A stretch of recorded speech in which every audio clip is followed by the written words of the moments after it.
Matapos ngang aminin nina Catherine Bernardo at Daniel Padilla na hiwalay na sila, hinamon naman ang dalawa pang celebrity couples na magsalita na rin tungkol sa tunay na estado ng kanilang relasyon.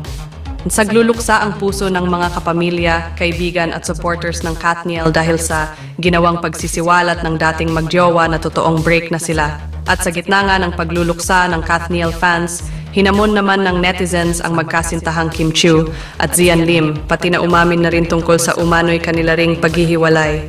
Very obvious nga raw kasi ngayon ang chika na matagal ng break sina Kim Chiu at Zian Lim, ngunit wala pa ring denial o confirmation na nanggagaling sa kanila.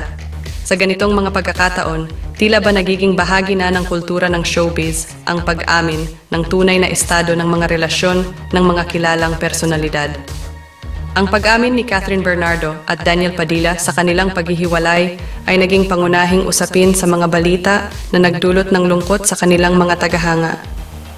Ngunit, sa kabila ng pagluha at pangungulila ng mga Kathniel supporters, nagiging usapin na rin ang ibang celebrity couples na hinahamon ng netizens na magsalita ukol sa kanilang sariling relasyon.